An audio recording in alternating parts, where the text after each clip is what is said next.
Сухум всегда был городом, куда приезжали не просто на пару-тройку дней или на 10 дней для того, чтобы отдохнуть.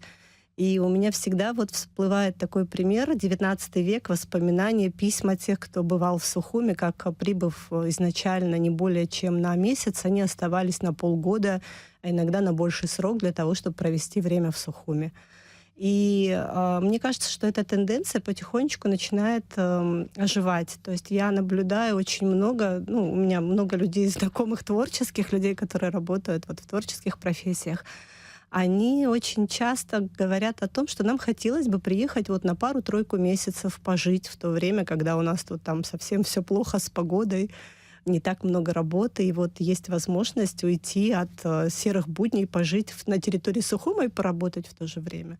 И причем это не единичные какие-то запросы, то есть это сейчас такой тренд новый, мне кажется, который стал потихонечку более востребован и интересен тем, кто приезжает в Ну Абхазию и и во знает ее